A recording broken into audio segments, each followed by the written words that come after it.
Alright everybody, it's been a while since I cast it, and it's been about 2 months I think. So this is going to be my first game back into casting. This time going to be an ANZ scrim taking place on Cursed Hollow. This is going to be the latest patch that's been out, which means your Arthurs has been nerfed, your various tanks have lost their rewind, they've reshuffled around the Storm talents, and they've added rewind to level 20 instead. So this is going to be the first game that I cast on this latest patch. So without further ado, let's get straight into the game. So we see on the blue team we have Shy, Rail, JV, LOL, Hiccup, and Neo. On Tessera, Malfira, Nazebo, ETC, and Vala. And if we look at this team comp, it seems like it's the latest trend in the scene right now, especially in the Europe and NA scene, to pick up the ETC, especially since all the other tanks have been nerfed. And we look over on the red team, we have Lily, Stitches, Tyrande, Tychus, and Nubarak. And Nubarak has increased in popularity recently, especially since all their major tanks have been nerfed. And we see the double support meta coming into play for both of these teams, which has grown even more prevalent in the recent games, in the recent scene within the EU and NA scene. So you see these teams walking off right now. It looks to me like the red team's going to have to battle level 1, so the blue team's probably going to be in a defensive position, and we can see that happening right now. Blue team's going to secure their watchtower. If Hook comes out from the Citrus, doesn't quite connect on anybody, Malfurian's going to ride off to safety. So the blue team's going to secure their own vision. Red team playing aggressively because they have the strong early game. They've got the Hook into Terran, the stun into the follow-up from Nubarak, grenade from Tychus and needs be. They can easily burst down anybody except maybe the ETC. A very nice mount on the ETC, by the way, with the Lunar Tiger. So let's see how the laning goes. We have Nazebo, Vala, and Malfira on the top. Looks like they're going to be pushing the lane as hard as they can to quickly try and secure the EXP off the tower. And we see now a gang trying to go in on the ETC, but ETC is extremely tanky. He really fits into the meta right now because this meta has a lot less burst and a very nice impale coming out from Nubarak. Anyway, as I was saying, this meta has a lot less burst amongst all the other heroes with the loss of Envenom, loss of some of the burst damage, loss of Felstat's burst damage 2 patches ago. And so with the other nerfs to the tanks, we see ETC rising in prominence because he's extremely tanky, his sustain is pretty good, and he's extremely mobile as well, so he's all around a really good tank. Some people like Arthelon have even put ETC in S tier for how good he is. He's better than all the other tanks according to Arthelon anyway. Arthelon's Tempo Storm tank player. So now we see the blue team putting a lot of pressure on the top lane. The ammo's almost completely drained out already. Tons of zombie wall being spelled. We see Nazebo in a bit of trouble. Hunter Smart goes down the stun comes out of Terran, doesn't quite connect on Nazebo. A Stitches makes his way up from the middle lane, and Nazebo's probably going to go down a very nice hook length on Nazebo, and that's going to be the first kill for the red team. Going over to the red team, 5-second death time on Nazebo. Kills early in the game don't make that much difference. As long as you have at least one hero in every single lane, you're still going to be soaking up all that EXP. And the death timers aren't that great, not very many objectives to take. Actually, there aren't any objectives to take, especially since Blizzard has changed Heroes of the Storm such that no Merc Camp spawn before 2 minutes. Now right at 2 minute mark, all the Merc Camps coming up on the map. So now we see Stitches and ETC facing off against each other. Strong sustain coming off from ETC. Very nice poke and some nice damage coming out. Oh, a nice hook length. Doesn't quite get him in range of the tower, towers though, so ETC doesn't take any additional damage. Now we see the first curse coming up. It's gonna be in the favor of the blue team probably, because I don't think a Nubarak's gonna be able to stop gonna be able to fight Tessera out for the curse if Tessera really wants it. So now we see the first tower going down. It's a very nice 400 EXP pickup. Nazebo taking extremely low. Seems like Nazebo can't quite handle all the CC in his top lane right now. So we see now the ETC moving down to the bot lane. He's going to try and secure the bottom lane so they can go for the curse, but Stitches is going to be soaking up extra EXP down the middle to close up that EXP gap for them right now. See the continued pressure of the blue team up top. They almost take down the Tychus, but Tychus is still extremely tanky at the point of the game. They nerfed this Odin, but not quite everything else. So now we see the first curse going over to the blue team, as mentioned earlier. There's no way the Anubarak can fight off the Tessera from that curse. So it looks like a very nice hook comes out and catches the Vala, and the grenade's gonna add extra burst, gonna take out the Vala. It's gonna be a 10-second death time on the blue team. Let's see how the red team's gonna capitalize on this. Are they gonna be going back? Are they gonna be pushing the lane, or do they want to go for their mercs? I don't think they have the opening to go for the mercs right now. They just want to soak the EXP. They want to close up the EXP gap advantage and look to see what they can do at level 7 when the next batch of talent comes back up for both of these teams. Looks like the red team's just barely gonna hit level 7 first, and looks like the Anubarak's taken a lot of extra unnecessary poke from Tessera. I don't think that's too wise. Doesn't put him in a very good position to team fight later on. See the blue team converging down the middle right now. They've taken down the top wall up here. It's a nice 800 EXP pickup. That's how they've closed up the EXP gap so far, even though they're 2 kills down to the red team. See a rotation going through the middle. Valak's slightly dangerous path that she chose to walk over here. She could have gotten stunned out, grenaded by the Tigers, and then stunned out by the Tyrande. And now we see the Malfurion slightly caught out. He throws out a root. It doesn't quite land on anybody yet. The hook lands on the Malfurion. Malfurion just barely makes it out alive. He's still gonna have to heal and the shields. It's not that easy to take down a Malfurion, especially at this point in the game. So the red team Tyrande going to be throwing down the healing mod right now. She wants to heal up the rest of the team in preparation for the curse over here. Stitcher's trying to secure it, but Nazeebo's going to have none of that. Tosses some of the spiders over the wall. He's going to be stopping the Stitchers. He's going to be stopping him for quite a while, actually. So that's a pretty nice stall right there. Now we see the EDC diving straight in, pushing Stitches into the blue team. Stitches taking extremely low, gets hit by the rune, and Stitches is going to go down first. And now it's going to be a 4v5 in favor of the blue team. We see the blue team moving forward. And very nice impale coming out from Nubrak, stalling the blue team for a while the rest of the red team backs off the tribute, backs off the curse.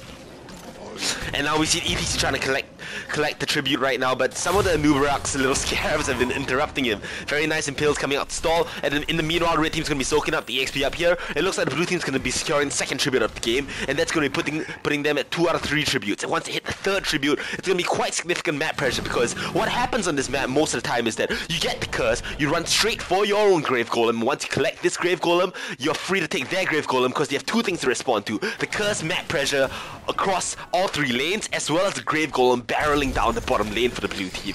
So it's going to be interesting to see how the red team reacts to this right now. You see the blue team going in for a quick push onto the fort. Stun comes out, doesn't quite connect on anybody else. Stitches comes in from the back and throws out a slam, damages a bit of the team, but the rest of the blue team's going to be backing off.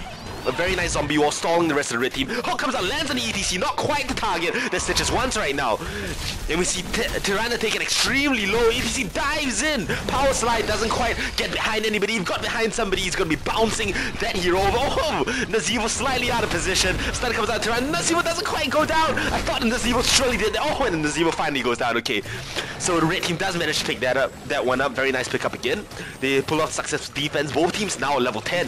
But the difference is that the red team has a Nubrak down in the bot lane, which means they might be weaker in the team fights because they're missing 2 members up here. But oh, my bad. I mean, they have 4v4 up there right now, so it's actually a pretty good decision by the Nubrak at this point in the game. Stick extra EXP, but Stitch is way caught out. He's gonna be dancing off to the mosh pit by the ETC, and Stitch is gonna be going down. 15 second death time right before the tribute spawns. Doesn't look too good for the red team right now. It looks like the blue team might be getting the curse after all.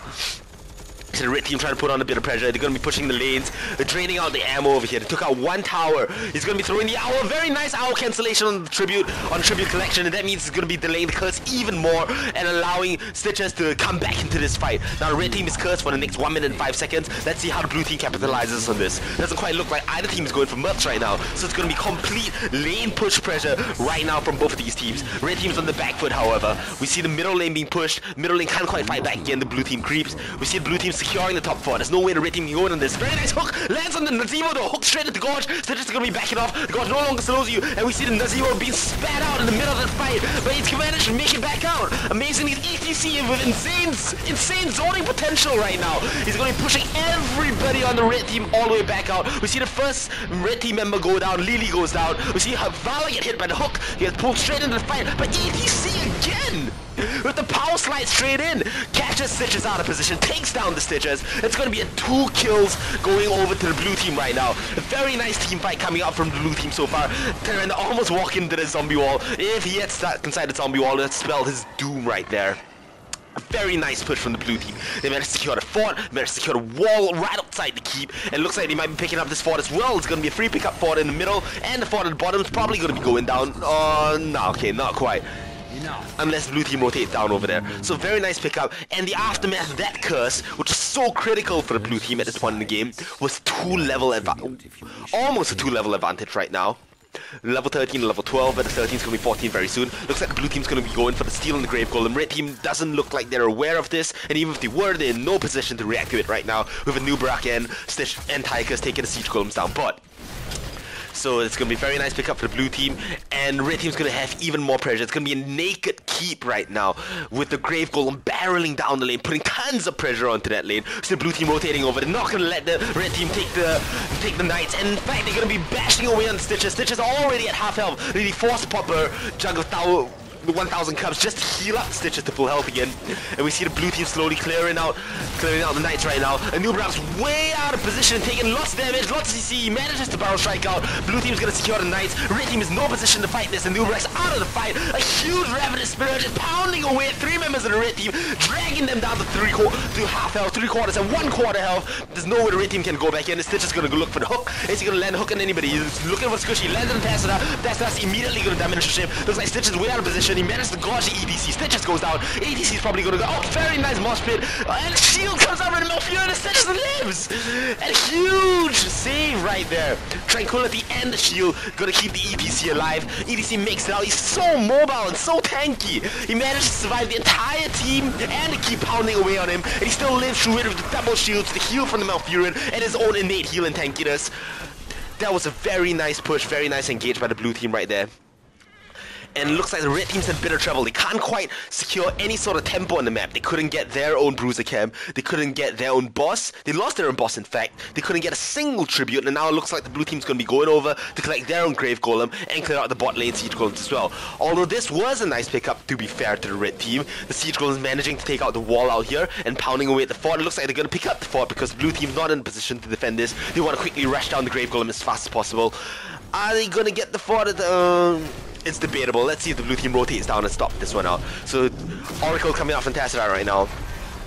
Blue team wants to see where the red team is because the red team's nowhere on the map. They're kind of worried right now. We see the blue team rotating over. They're going to be taking their bruiser camp. Red team's down bot. They have to respond to this grave golem, and it's a horrible timing for the tribute right now, spawning in 5 seconds. It looks like it's going to go over to blue team again right after they get their own bruiser camp, and the red team's going to be completely busy just trying to clear out this grave golem. Will they be able to clear it in time before the fort goes down? Is a big question right now.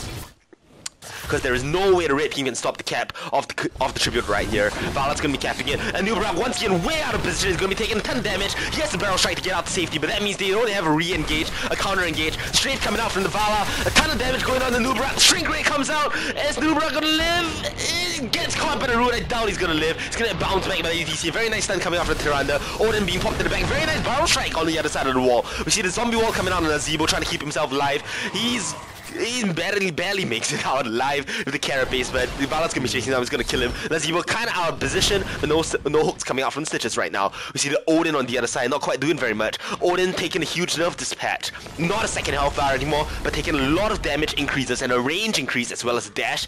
A blind hook coming out from the Stitches, hoping he catches somebody that's riding off into the fog, but doesn't quite catch anybody. Lazebo choosing to go upwards instead. So we see now the owl coming across the map. The red team's going to see the blue team capture the watchtower and take their siege golems, but they can't respond to this. They don't have the members, and Uproar's still down for another 5 seconds, and they've got to instead defend. Another hook comes out for the Stitches, doesn't quite connect with anybody, and now they've got a huge defense in their heads. They've got 5 members of the blue team right now, barreling down against the wall. All ultimates are up except Tranquility, except Lily's ult, which is going to be up in 5 seconds, and we see the wall going down right now, so it's going to keep it open for the Stitches to land a hook if he so chooses. They've got to clear out the siege golems first. A hook comes out, completely whips the hook, and Tyrande gets exploded, deleted off the map by the Ravenous Spirit. We see the Uproar going down as well. He tried to go in, but he can't quite. He isn't quite tanky enough to be in the fray by himself, especially when they're 3 levels down against the blue team right now. The blue team looks unstoppable. A nice wave killer coming out from the Valor. They're going to be clearing off the mobs. ETC going straight in, being tanky, divey, completely disruptive as usual. You see the ETC being a force to be reckoned with. The red team has no response to the ETC at this point in the game. Even for the entire game for that matter, the ETC is constantly power sliding in. There's nothing the red team can do to him. Stuns come out, but the stuns don't last very long. Doesn't do very much to the ETC. He has so much heals. There's double shields coming out from the Malfurion and the Tessera, and heals if he needs to be. And he can dash right out again. A very nice stun coming out from Tyrande, stunning 4 members of the blue team at this point. But doesn't quite stop the blue team from taking the second keep in the middle, and they're going to be rotating over the tribute right now probably. Oh, nice little pit stop for the bruiser cam. I mean, why not? Because the red team's not in position to stop anything right now. They have 0 map control. Look at their vision. Their vision is just limited to the base. That's it. It's just right here, right here. And an owl comes across the tribute. They want to see if the blue team's already about to capture it, and the blue team's going to be capturing it right now. So the owl provides some of that vision. The red team knows about this, but they're not in a position to stop it again. Seems to be story of the lives of the red team right now for this entire game. see ETC and Tesla hiding in this nook. They're going to be looking for the engage in case the red team chooses to run past and go for the Grave Golem. Very nice split right now. Tesla with the vision, ETC with the engage, and they're going to let the 2 damage dealers and the Malfurion sustain support take out the Grave Golem. It's a very nice choice. And we see the Stitches falling for the bait. Stitches going to be going in, takes a bit of damage, he manages to walk out alive. A tank in Tesla is not going to be enough to take down one entire Stitches, especially with the Lily support heals coming in right now. Looks like the blue team's going to be taking down the Grave Golem for sure. ETC once again zoning. The entire red team can't do anything. They can't even walk past the ETC. It's insane the amount of zoning potential that ETC has at this point in the game. He's just going to be walking towards the Uproar. They can't do anything. A very nice stun, stopping the 2 DPS in their tracks, doing a bit of damage. See grenades coming out from the red team. Red team's trying to stall. They have no more keeps, just an empty bare naked core right now. Power slide coming out from the EDC again, doesn't quite connect with anybody. Slam with stun talented onto the Stitches at this point in the game. So very nice slowdown. He's going to be able to somewhat dictate tempos of some of the fights and cancel the mosh pit. So that's going to be critical. He better make sure that he's in the situation to stop the mosh pit if he needs to be. We see the Barrage Light coming out from the Uproar. The hook doesn't quite do much. Revenant Spirit comes out. It's going to be pounding away the Uproar, but the Revenant Spirits get cancelled. Very nice stun comes out from Stitches. Very nice slam comes out from Stitches. The mosh pit catches Stitches in the tracks. Stitches is going to be going down. It's going to be the first death. We see the Grave going pounding away the core. The core had no more shields. Goes down 90%, 80%. Blue team pounding away. Very nice stun comes out. And we see the nuclear missile coming out from... Oh no, it's not a nuclear missile. It's AoE damage coming out from the Odin right now. We see the blue team just taking a lot of damage, but not quite going down. And it's going to be a core going down for the red team to the blue team's victory. And that was a very exciting game, and we can see immediately the meta has changed so much from, say, even a month ago. Heroes you normally wouldn't see. You wouldn't normally see Tyrande, you wouldn't normally see ETC, and we see them now, and they're not just in the fight, not just like, oh, it's a cool pickup by that team. They're actually effective in the team fights, especially the ETC. ETC have a very strong showing right now. And that will be it for the match between our 2 ANZ teams, PNAD on the red side, and let me get the team name for the blue team, Team Uproar on the blue side. So thank you very much for watching, guys. Hope to see you guys next time.